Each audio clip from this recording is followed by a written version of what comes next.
Hey, I've tried this once before and it kind of didn't work for me. So I'm going to start again. I'm going to be completely honest about things and say, it's been a week.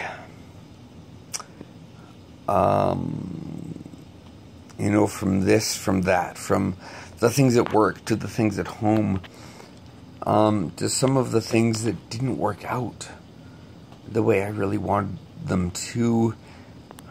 This has been it's been a week. And today, despite everything, I've spent part of my time off arguing, which is something that, I kind of don't like to do.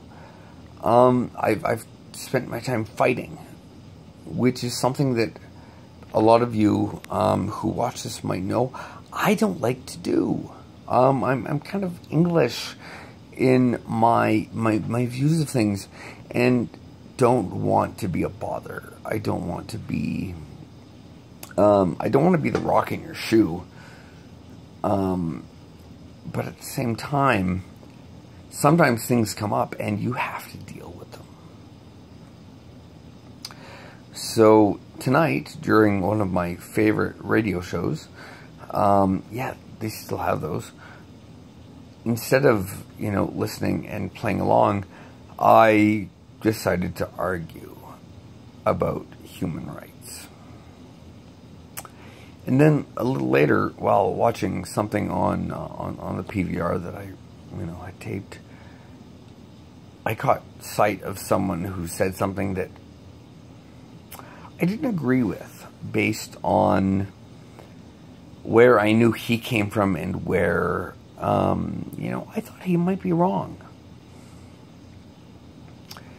Now, I'm going to say that there are a lot of people in the armed forces, men and women alike, and I'm going to highlight the Canadian forces, who have fought and died for the ability throughout this century, the last century, and such, that we might have freedom of expression.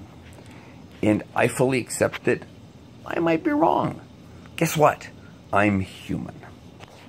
Guess what? You are human. You might be wrong.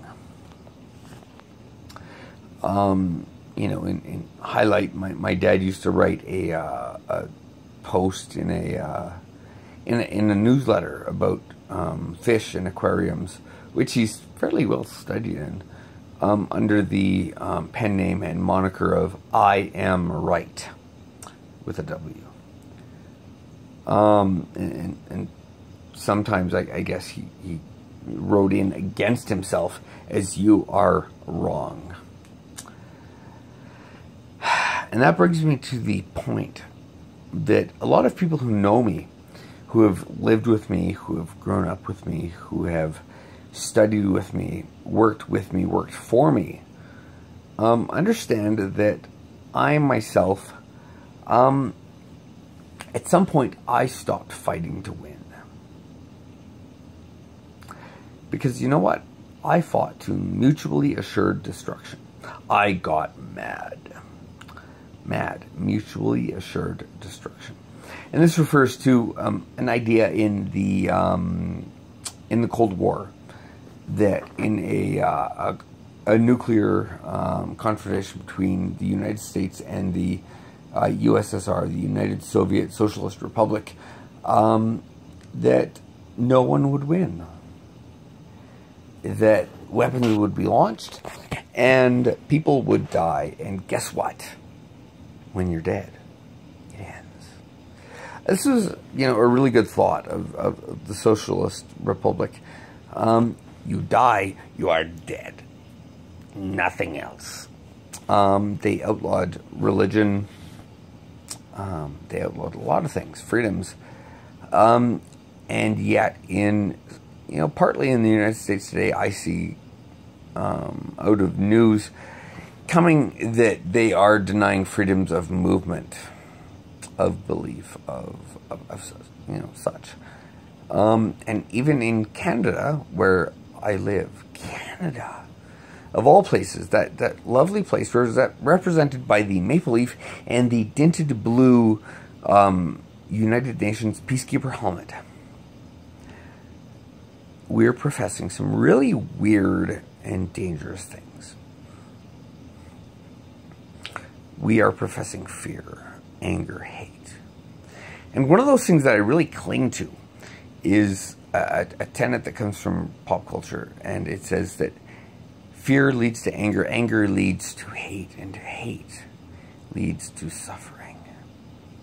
For those who might not know, this is Master Yoda from Star Wars, little green guy, you know, also famous for saying, when 900 years old you reach, look as good you will not. And yet he jumps around like a squirrel on a Red Bull with a lightsaber. I gotta wonder. Anyway, in arguing about freedoms and rights,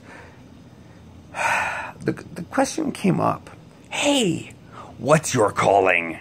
Because guess what? Mine is public service. And you know, then they said, I'm going to be at the recruitment center on the 11th. Can you even afford to be there? Can you afford to go? What's your career? And I stopped, and I thought, and I, you know, I reached way down within me, and came with a visceral response that kind of intrigued me. I said, you know, my career is to proclaim love. My career is to proclaim forgiveness. My career is to proclaim the harvest of the kingdom. I am his priest when he needs a priest.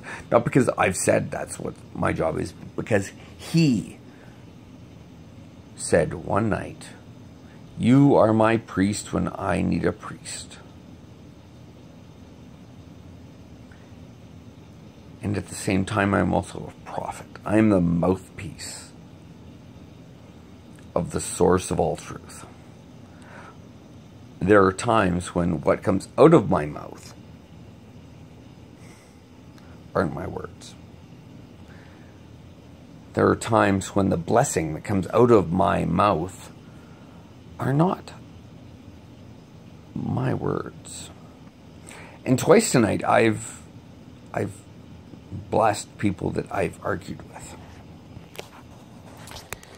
Completely, I won't say completely unknowing of the words I said, but you know what? The words happened. I spoke the words. I am the harbinger of God in my career, I said. But I'm also a responsible father to my son.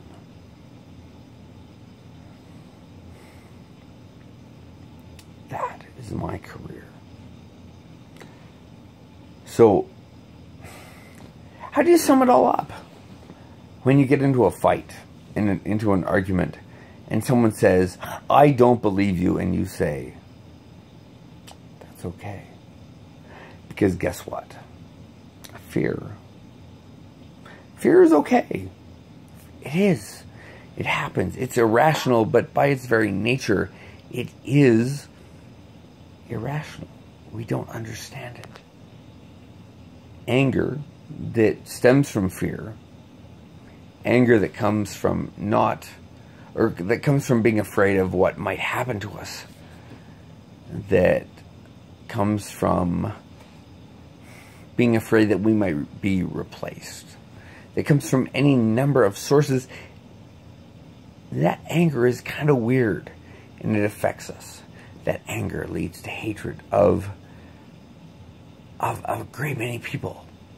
It leads to the hatred of the unknown, of the uncertain, and even in some cases, especially in Canada, of the government. I hate what's happening. I feel powerless. Why do you feel powerless? Because you're afraid. Because you have fear of what's happening. Because you have fear.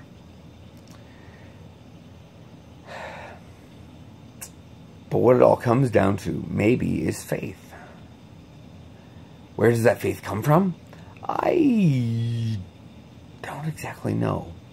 I'm going to say that faith comes from many places. It comes from what we see others display. It comes from what we have learned. And sometimes it just comes out of the blue. So it is the same with purpose and with calling. It's what we were raised to do. It is what we have learned to do. It is what comes to us.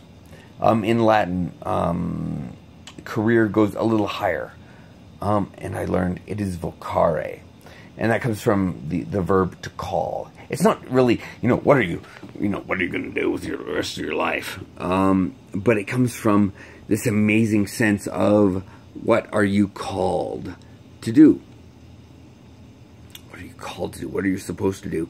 And as I shared, my calling is to listen to Him. My calling is to say the words that He gives me. My calling is to bless the things that He chooses to bless. But what about you? I don't know. And that is kind of uncertain to me. Maybe it's really uncertain to you. Maybe you haven't got to that point where you've grown into a calling versus a job or a career. But I'm gonna pray that whoever sees this, whoever reads, whoever listens, might understand who it is they were created to be. Heavenly Father, I pray to you that you might be with those who listen, that you might be with those who fear, that those who feel anger, those who feel hatred, that you might turn their hearts and their minds, that you might be truth to them, the source of all truth, that they might be drawn to you, however you present yourself to be. And that's really about it. Who am I? I am a priest when He needs a priest. I am a prophet. I speak the words of the Almighty. I speak the words of the source of truth. And I tend to bless things. Kind of impromptu. And so I bless you in the name of the Father and of the Son and of the Holy Spirit, that you might be enlightened, that you might find within yourself that which you did not know you have, and you might find outside of yourself the thing that you've always needed. And my friend, I have spoken to you in the name of the Father and of the Son and of the Holy Spirit.